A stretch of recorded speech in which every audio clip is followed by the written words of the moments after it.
What is up, guys? I just got to see The Dark Knight Rises, and this movie is a fucking masterpiece. I think this movie, in my personal opinion, I think this movie is gonna break the Avatar record for the most money made. And this is currently my favorite movie of all time. This movie's that good. Throughout the whole movie, I was on the edge of my seat, and I think, in my personal opinion, Tom Hardy should get the Best Supporting Actor, and Christian Bale did an amazing job. And Anne Hathaway as Catwoman, she's some fucking sexy, like the ass on her and the fucking on the bat bike that she drives, man, it's fucking hot.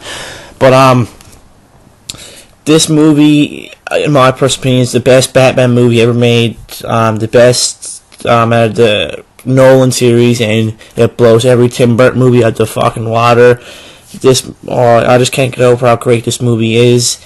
It takes place, I think, 8 years after The Dark Knight, I believe. And the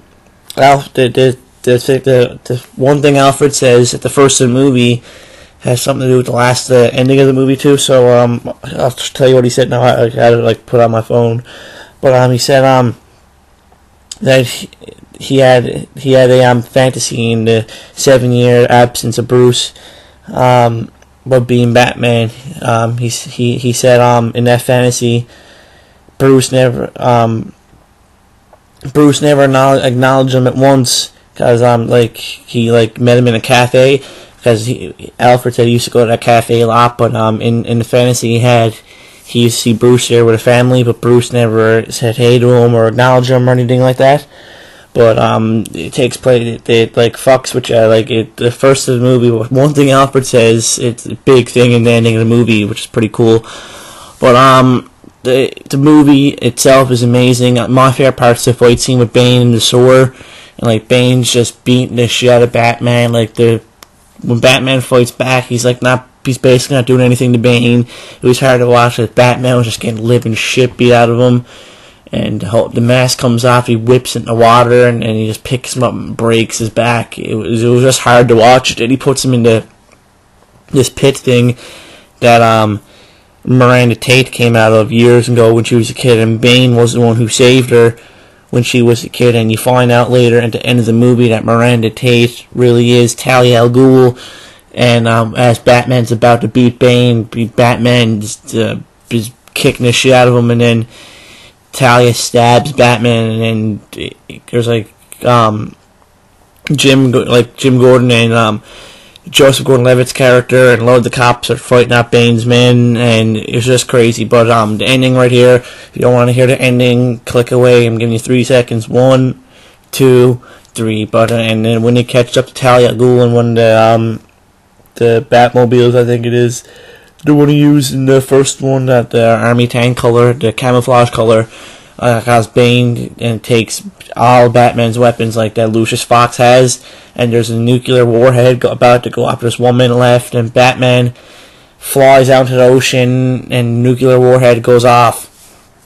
And then Joseph Gordon-Levitt's character and all the little kids are just looking out in the distance to see the mushroom cloud that just appeared from the bomb.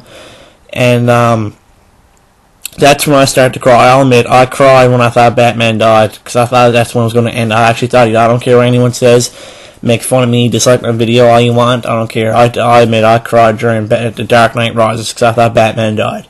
And then they make a statue for him, and then Lucius Fox ends up finding out that the autopilot, which was broke throughout the whole movie in the Batwing, was tampered with, and somehow someone fixed it.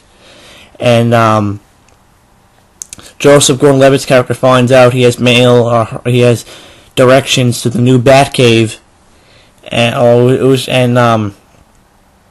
just pretty funny. And then when Alfred's there crying at the funeral, after the funeral's over, he starts crying, and he's like, "I'm sorry, I couldn't, I lied, I promised," he basically promised Bruce's mom and dad he'd protect Bruce, and he's like, "I'm sorry, I couldn't do it." And then just about the movie's about to end, Alfred's in that cafe he was talking about at the first of the movie. He looks over at Bruce, and Bruce just looks at him and just smiles at him, and he's there with Selena Kyle, Catwoman, and it was just pretty cool.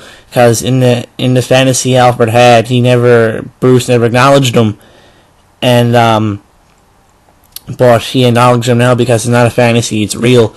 So Batman died, but Bruce Wayne never, and then he finds out that the symbol lives on this. The Batlight got fixed because Batman fixed it or Bruce fixed it, and he finds out that Robin takes over at the end of the movie.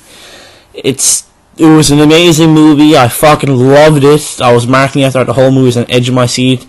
It's sad because it's Nolan's last Batman movie, and no one can make Batman the way Christopher Nolan made it, because Christopher Nolan's 3 Batman movies, Batman Begins, Dark Knight Rises, is fucking amazing. I love all 3 of them more than the original series. The original series can go to fuck, in my opinion. This is the only... These 3 movies are the only Batman movies ever made. Fuck the original series. I can't wait for the Dark Knight Rises to come out on DVD and Blu-ray. Best Batman movie ever. Loves it. I can't wait to go see it again. It's just a fucking masterpiece. It was that good of a movie.